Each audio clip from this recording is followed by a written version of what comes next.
So this is going to be part 2 of the urinary lecture series. And so again, we broke up this lecture just because it's a longer lecture into 2 parts. And the first part kind of covered the basic anatomy of the kidneys, and then we talked about mainly glomerular filtration. So just as a review here, remember that we first discussed, we talked about that there were 3 main parts that we were going to break the what happened in the nephron up into, and that was glomerular filtration, and then tubular reabsorption and tubular secretion. So again, just as a reminder, we talked about the nephron as being the functional unit, right, for the kidney. And I'm just going to really quick draw a nephron for you again. So you see my lovely nephron here again. This is the glomerular capsule. And again, we would have the afferent arteriole coming in here and then branching into this lovely web of capillaries called the glomerulus, and then the efferent arteriole coming out here, right? So there's the glomerulus, and there's the glomerular capsule, and these together make up the renal corpuscle. And then that filtrates, once again the fluid moves from the glomerulus into the glomerular capsule, then we call it filtrate, and that filtrate would move from the glomerular capsule into the proximal convoluted tubule here, which is convoluted, and then into the loop of Henle.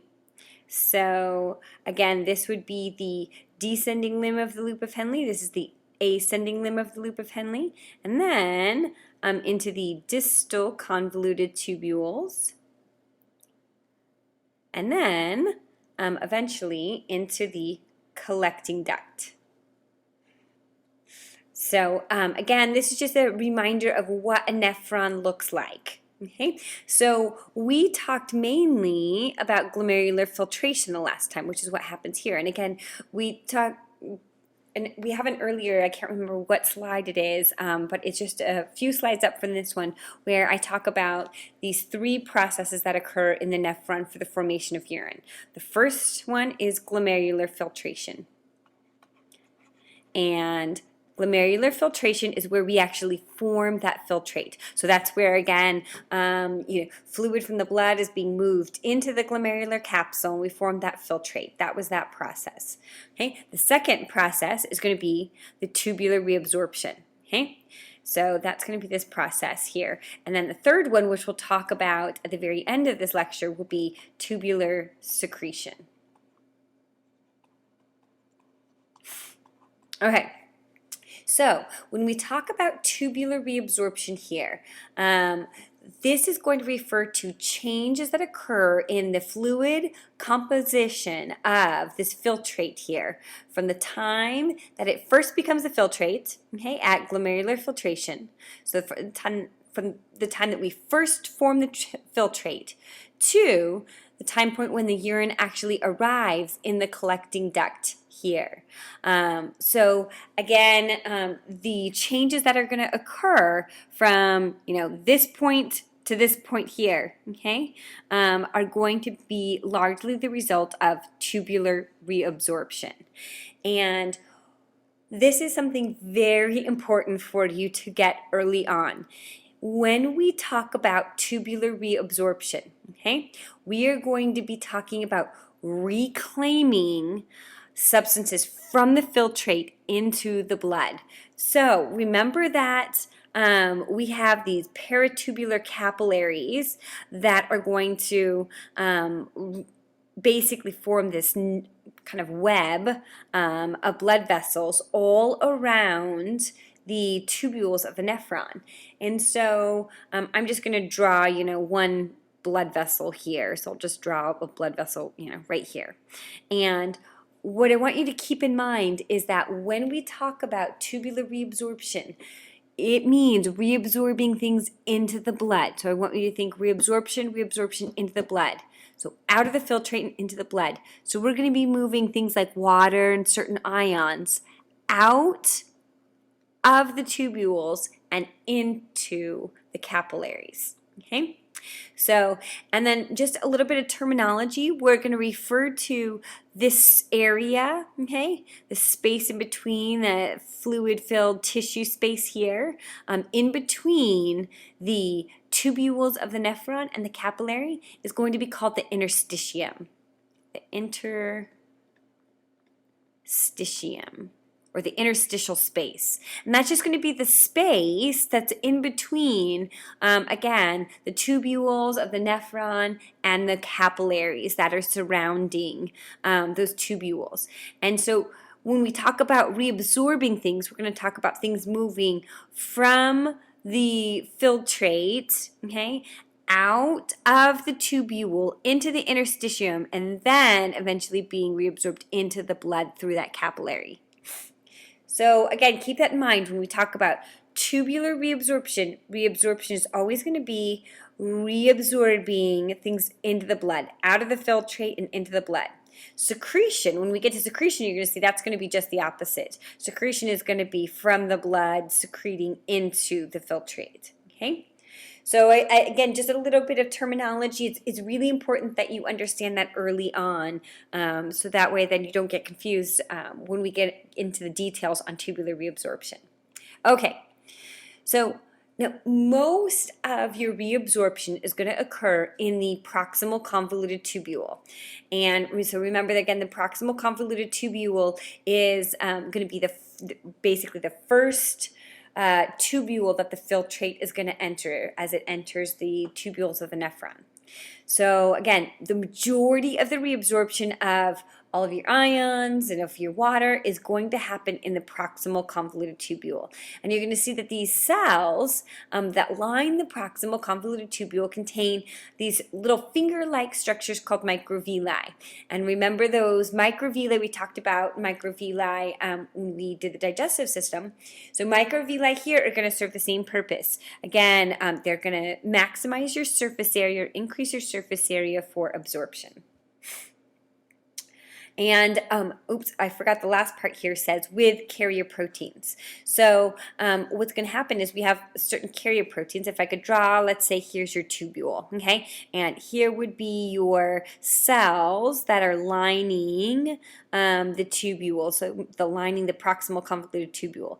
And so these cells are also going to have, along with having microvilli, okay, they'll have these little finger-like structures that maximizes their surface area for absorption.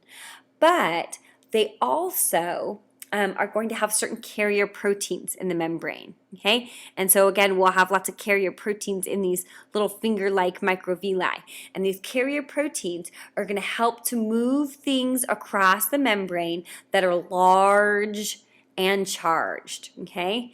So again, remember, things that are large and charged don't like to move easily, or they don't move, I should say, via diffusion right across the membrane. They need a little bit of help to get across that membrane.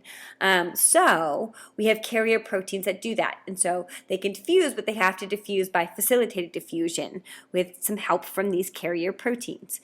And so again, keep that in mind that things that are large and charged need a carrier protein to move across the cell membranes here out into the interstitium. So real quick, again, this is your nephron, and it's just drawn backwards from how I drew my nephron. You'll see every book draws the nephrons a little bit differently, but remember, just to orient yourself, this is the renal corpuscle here. So you can see here's the glomerulus, all those capillaries, and then here is the glomerular capsule right here where the filtrate's being formed, and then the filtrate will be moved into the proximal convoluted tubule. This is all the proximal convoluted tubule, and then down the loop of Henle, down the descending limb of the loop of Henle, up the ascending limb of the loop of Henle, and then into the distal convoluted tubules here, and then eventually into the collecting duct. So when you look at the cells that line the proximal convoluted tubule, they're going to look very different than the cells that line the other tubules. And so when you look at these cells, they're going to have the microvilli, which is, again, going to maximize the surface area for reabsorption. So that's one of the main reasons why the proximal convoluted tubules are going to be the main site for tubular reabsorption. So that's why most of the reabsorption happens there. So again, they're going to have these little microvilli, and then they're also going to have carrier proteins all throughout those microvilli that are going to help bring things across the membrane that are charged, like sodium, or things that are large, like glucose. Okay. So again, when we talk about tubular reabsorption, this is, again, just as a reminder, means that we are reabsorbing or reclaiming, if you want to think of that, we're reclaiming water and certain ions back into the peritubular capillary, so back into the blood. And again, this process is very selective and also variable. And so the reabsorption rates, so the rate at which we're going to reabsorb materials from the filtrate into the capillaries is going to depend on a number of different factors. But for the most part, these reabsorption rates on average are fairly high, probably higher than you would expect. So let's talk about some of the things that are reabsorbed. About 124 out of 125 milliliters of the filtrate that's formed will actually be reabsorbed per minute. Okay, so 124 milliliters out of the total 125 milliliters of filtrate formed per minute are going to be reabsorbed. That means, again, the majority of your fluid, your filtered fluid, is going to be reabsorbed. Only 1 milliliter of your filtered fluid per minute is going to, again, remain in the tubules and eventually be excreted as urine. 99% of your water is going to be reabsorbed. So again, the majority of the water that moved initially out of the blood, right, from the glomerulus into the glomerular capsule, into the nephron, okay, 99% of that water will be reabsorbed in your tubules. So again, most of your water will be reabsorbed. 100% of your glucose should be reabsorbed.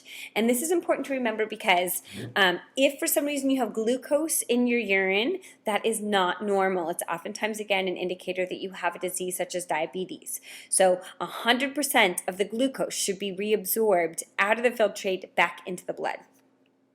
99.5% of your salt will be reabsorbed. So again, as you can see, reabsorption rates are fairly high for, again, most of the solutes and the water as well that initially form the filtrate in glomerular filtration. Okay. So now it's important to remember that carrier proteins have limited transport capacity. So excessive amounts of a substance will be excreted into the urine. So again, this is the example of this. A good example of this would be, again, if you have glucose in your urine. The glucose should all be reabsorbed, meaning that in the tubules, in the nephron tubules, you're going to see, again, there's cells that are lining the tubule, okay? And here would be the inside of the tubule where the, filtrate would be. And so these cells here, again, are going to have carrier proteins in their membrane that are going to have to bring things that are large and charged across. Now remember, glucose is a compound that is going to be very large. Okay, it's a very large molecule, and because it's a large molecule, it needs a carrier protein to be moved across the membrane. So we have these carrier proteins in the membrane lining, again, the tubules of the nephron. Now, what's important to understand is that if we have excess glucose in here, because maybe you have uncontrolled diabetes, okay, and the insulin in your body, you're not producing enough of it, it's not helping to pull out the glucose out of the blood, then what happens is you have more glucose in the blood than, again, you normally would. And so that means that eventually you're going to end up with more glucose than in your filtrate. And so that's an excessive amount. So what ends up happening then is these carrier proteins can't work fast enough to bring all the glucose across. So we don't get 100% reabsorption.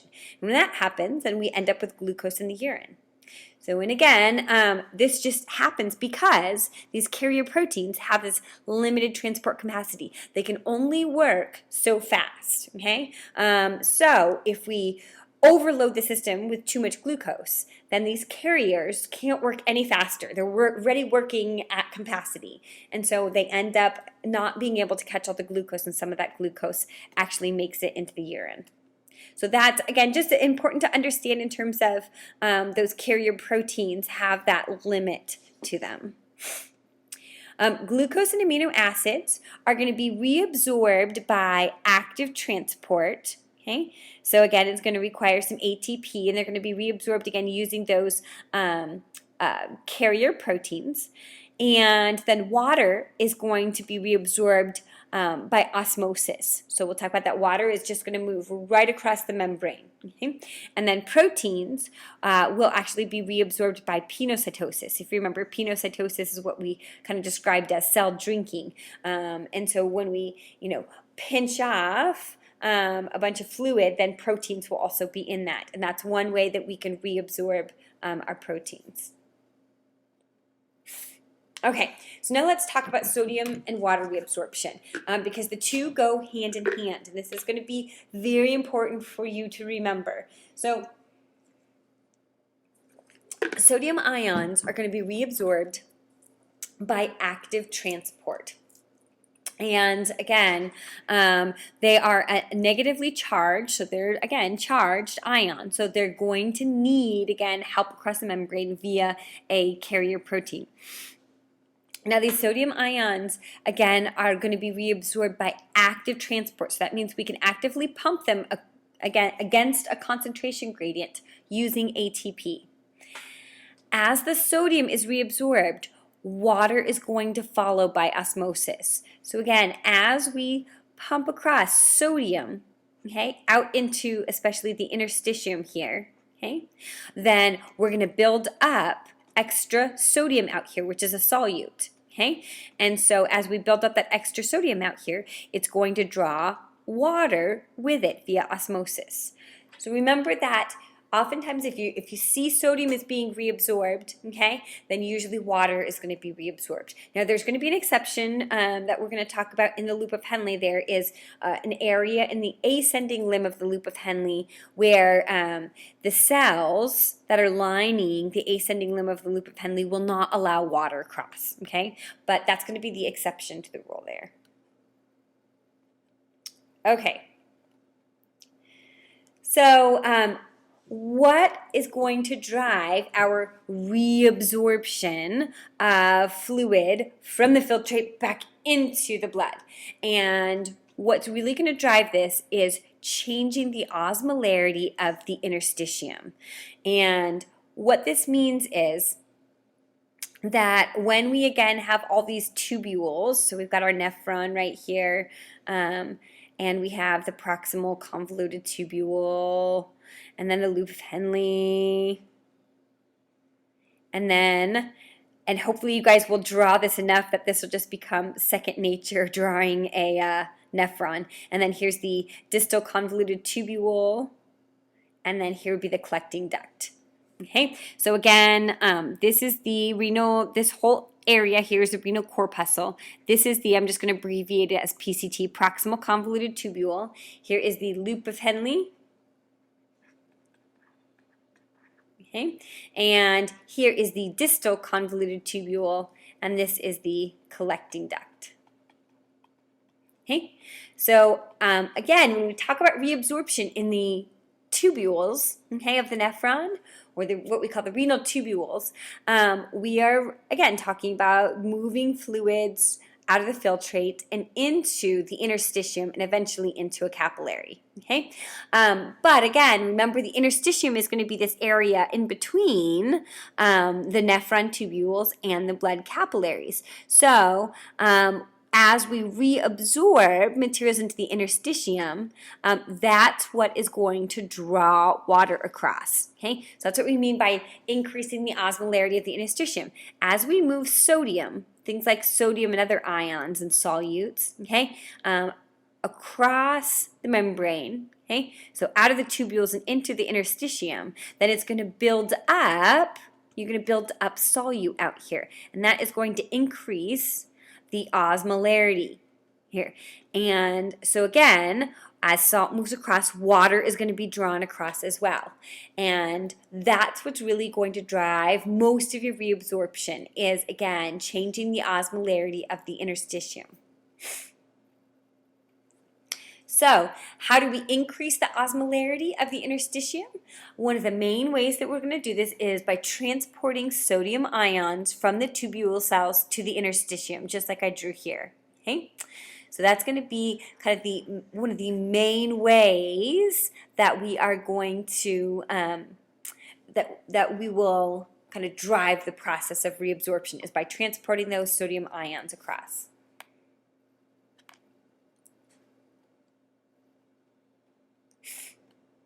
Okay, so this is just showing you a sodium transporter, and remember that sodium, when we talk about sodium transport, it is an active process. So what that means is we can pump sodium against a concentration gradient, okay, using some ATP and a carrier protein. Now, let's see, when we talk about sodium transport, keep in mind that it is the driving force that is going to enable the reabsorption of most of the substances in the nephron. So as we again move sodium out of those tubules and into the interstitium, then oftentimes it's going to bring other substances with it, or it will draw water across. Okay, so really, again, transporting sodium is really the kind of main driving force that allows the reabsorption of most other substances in the nephron. And so this is just kind of a picture showing you again the movement of sodium. And the nice part about this picture is I like that it shows you again, here are the tubule cells lining the tubule. Here would be the lumen of the tubule and the filtrate would be in here. And so it's just showing you that here sodium is going to be reabsorbed across the cell membranes that line the tubule and then into the interstitium here, and then eventually it'll make its way back into the blood. So across the capillary lining and into the blood. So again, and that is going to be the main driving force for reabsorption. Now what's cool is you can see that oftentimes in the membrane, these protein carriers are what we call symporters, sodium symporters. And what that means is they're going to not only just move sodium across the membrane, but they can also move another molecule across the membrane with sodium. So for example, this particular symporter here will move one glucose molecule across the membrane per every 2 sodium. So again, many of these symporters, and this is how sodium transport helps to drive the reabsorption of other substances. Many of these sodium symporters will actually, again, move other things across the membrane. So this is a good example of a symporter right here. You can see that this is one of the ways that we get glucose to be reabsorbed is through this sodium symporter. Okay. So when we talk about water reabsorption now, most of the water reabsorption, approximately 80% of the water reabsorption, is what we call obligatory. And again, most of this water reabsorption is going to happen in the proximal convoluted tubule and the loop of Henle. So what this means, guys, don't let this, again, word throw you off. All this means is that 80% of the water reabsorption is due to the movement of sodium. Okay, so as we pump sodium across, this again drives the osmosis of water. So when I say the word obligatory, I want you to think that water is just obliged to move with the sodium. So as we move sodium, okay, out of the filtrate and into the interstitium and eventually into the blood here, then water is just obliged to move with it, okay?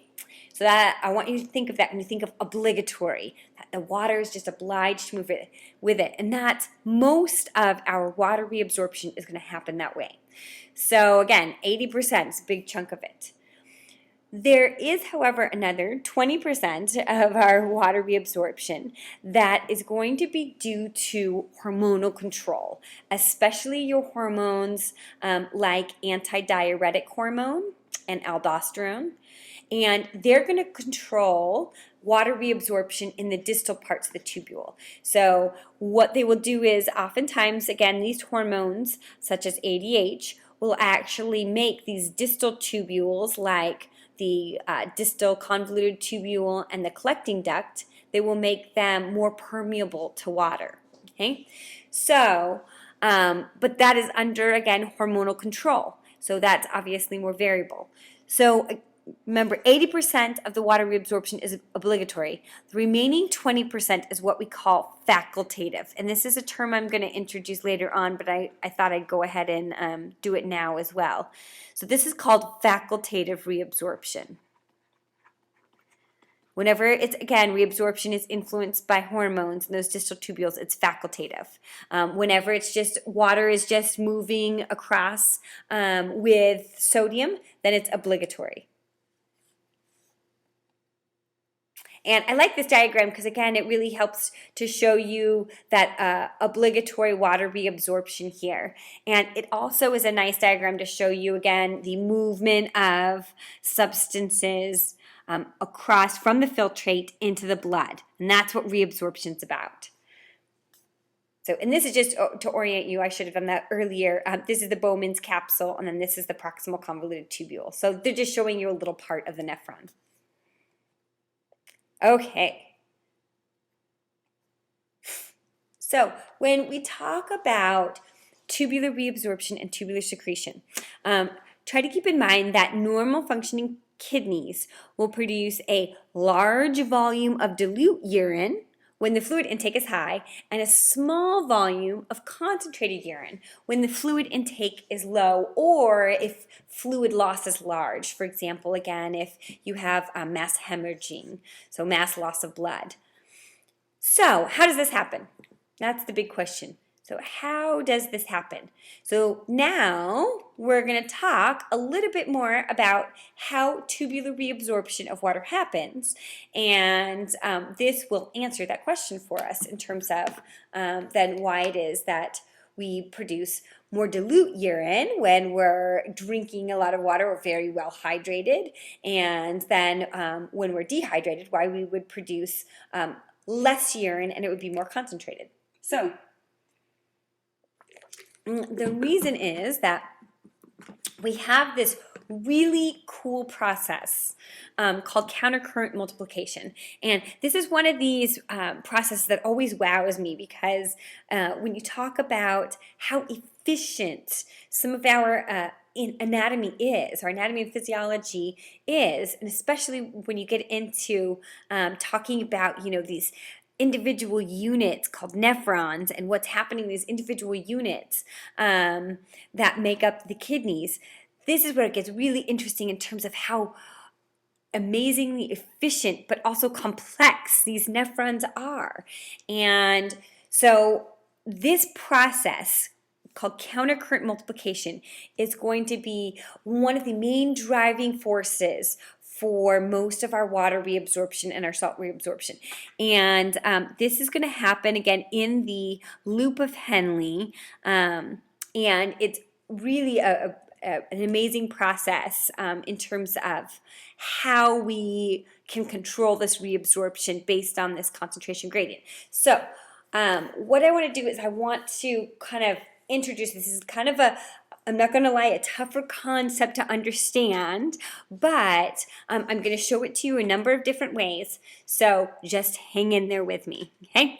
So again, remember that most of our reabsorption happens in the proximal convoluted tubule, but okay, we have some really important things that are going to happen here in the loop of Henle, and that is that we're going to get reabsorption of water and salts. Okay, so now remember that as the filtrate moves out of the proximal convoluted tubule, it moves into the loop of Henle, first down the descending limb of the loop of Henle, and then into the ascending limb of the loop of Henle, and then eventually into the distal convoluted tubule and collecting duct.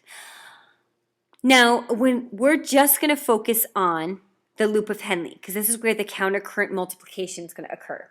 So I want to first talk about what happens in this ascending limb of the loop of Henle. And I know it's backwards because the filtrate enters the descending limb first, but we have to talk about what happens in this ascending limb so that you understand then what happens in the descending limb.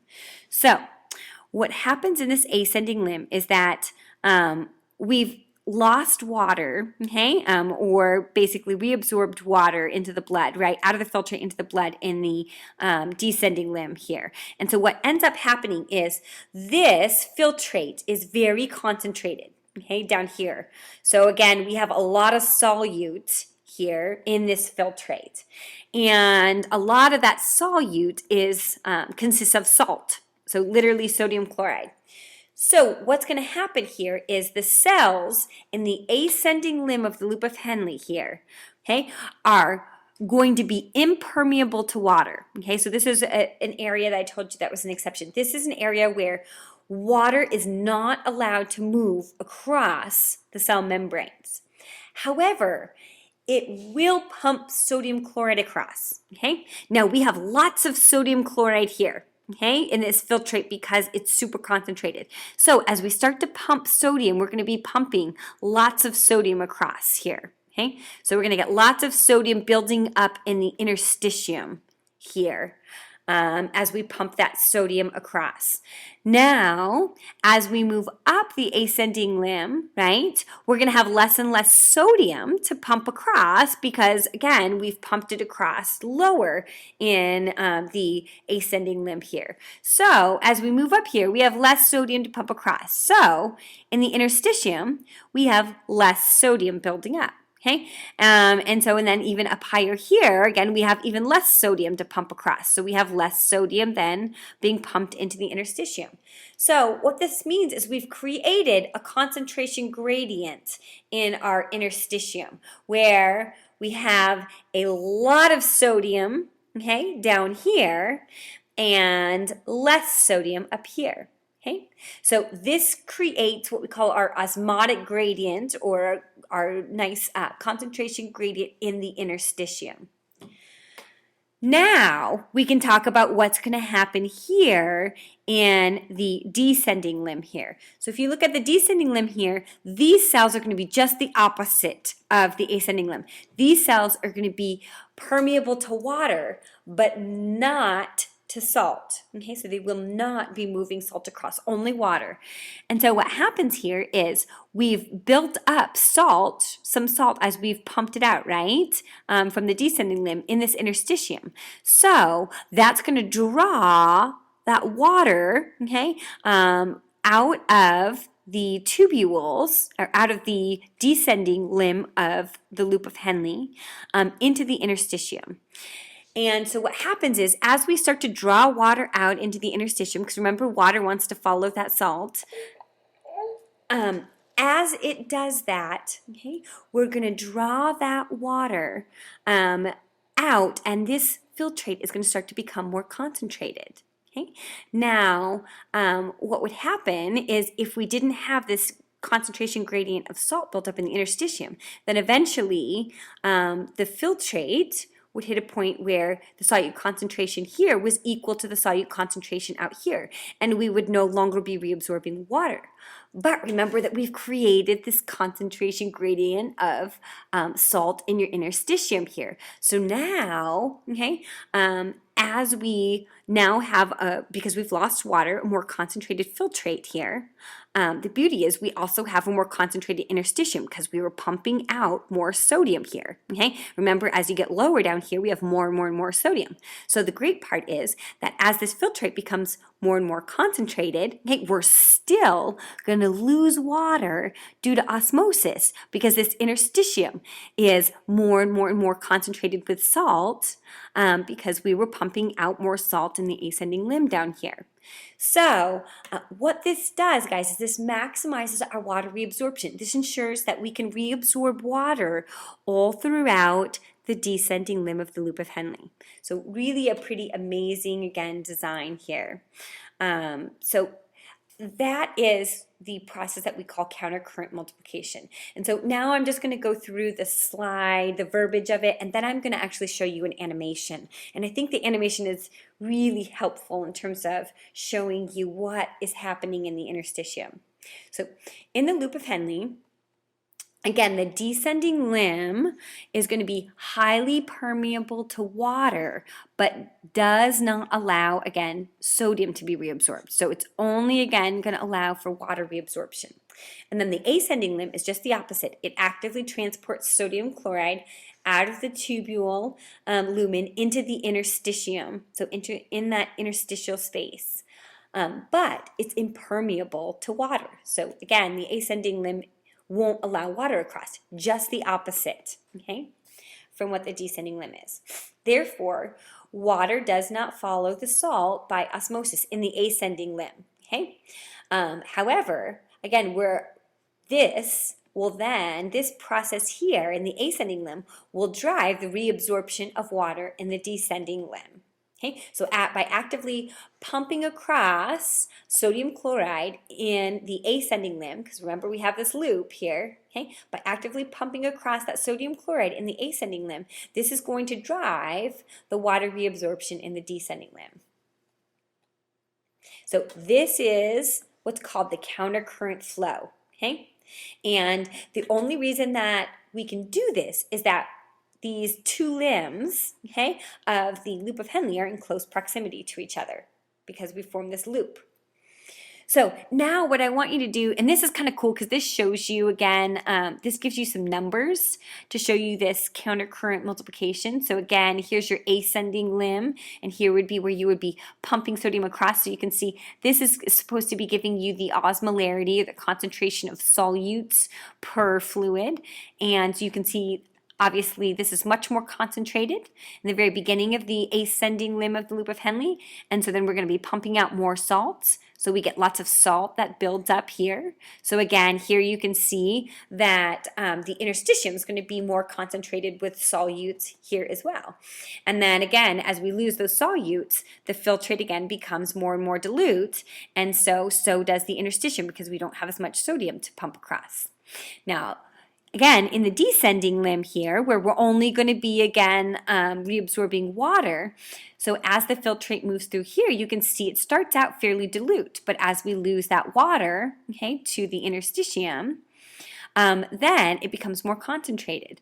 Well, the great part is that here, because we've created this osmotic gradient in the interstitium, we're going to continue to reabsorb water. So again, I just want to give you an idea of if we didn't have the countercurrent multiplication, what would happen. So let's say if we didn't have this, then we might have about 300, okay? 300 would be our osmotic concentration of our interstitium all throughout here.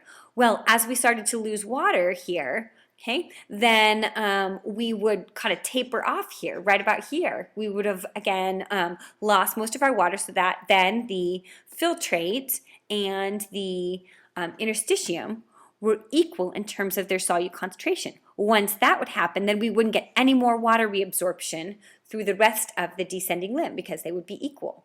So again, that's why this countercurrent multiplication process is so important. It allows us to maximize our concentration gradients so that we can continue to reabsorb water via osmosis all throughout the descending limb here. Okay, so what I'm going to do is I'm going to show you a little animation, and I will make sure that I post these animations for you individually, so that way then you can just get to them from Canvas, and that way then if you want to watch them over and over, then you can do that. I think the animations really will help you out in terms of visualizing what's happening in these nephrons.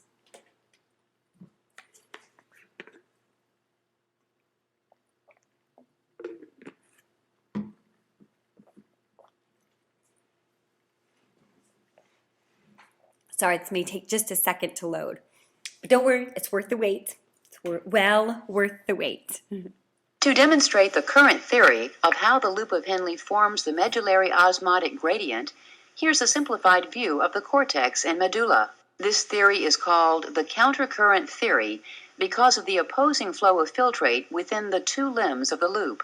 The complex interplay of the ascending and descending limbs forms and maintains an interstitial osmolarity with a gradient from approximately 1200 milliosmoles near the bottom of the loop to the normal 300 milliosmoles near the cortex. The gradient formed by this activity is essential for the concentration of urine. To demonstrate how the gradient is formed, we will look first at the role of the ascending limb of the loop and then at that of the descending limb, because the ascending limb creates the conditions necessary for the descending limb to function. Click the ascending limb to begin. The ascending limb of the loop actively transports sodium chloride into the interstitium, increasing its concentration while restricting the diffusion of water. The interstitium surrounding the tubule becomes more concentrated, while the fluid inside becomes more dilute. As the fluid moves up the loop, there is progressively less solute to pump out, so the highest concentrations of solutes are near the bottom of the loop.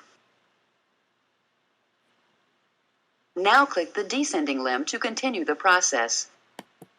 The role of the descending limb in this process is to provide a continuous concentrated supply of sodium chloride to the ascending limb. The filtrate concentrates as it moves down the descending limb because water diffuses into the higher osmolarity interstitium created by the ascending limb. The solutes remaining in the tube reach a concentration approximately 4 times higher than normal body fluid.